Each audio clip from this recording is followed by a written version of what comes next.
গো। আসসালামু আলাইকুম প্রিয় বন্ধুরা, আমি ছিলাম ঝিনাইদহ জেলার অন্তর্গত মহেশপুর থানার ৫ নং শ্যামপুর ইউনিয়নের একটি প্রত্যন্ত গ্রামে। আপনারা দেখতে পাচ্ছেন আমি আছি একজন সফল ভাইয়ের স্বপ্নের পেয়ারা বাগানে, যিনি হচ্ছে ১.৫ বিঘা জায়গার উপরে এই পেয়ারা চাষ করেছেন এবং তার সাথে আমি কথা বলেছি। তিনি আপাতত যে পেয়ারা লাগিয়েছেন এই পেয়ারা থেকে ভালোভাবে অর্থনৈতিক সাফল্য পেয়েছেন। এখন একবার বিক্রি করেছেন, আবার কিন্তু ফল চলে এসেছে ৩ মাসের মাথায়। হ্যাঁ, তো আবার দেখেন ফলগুলো সুন্দরভাবে আপনার হচ্ছে যে পলি ব্যাগ দিয়ে ঢেকে রেখেছেন যাতে কোনো পোকামাকড় উপদ্রব না হয়।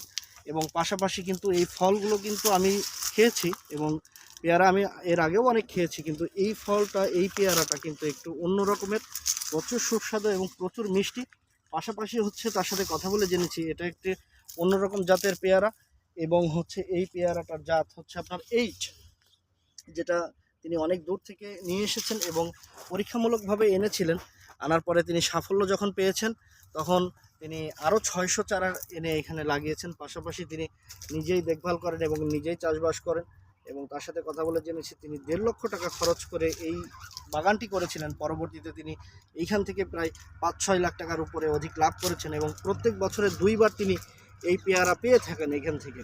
তো সবাই চেষ্টা করবেন যে চাষবাসের সাথে থাকার জন্য এবং চাষি ভাইয়েরা এই ধরনের কাজ করে সেইগুলো আপডেট আপনারা দেওয়ার জন্য, এবং আমি দিয়ে থাকি।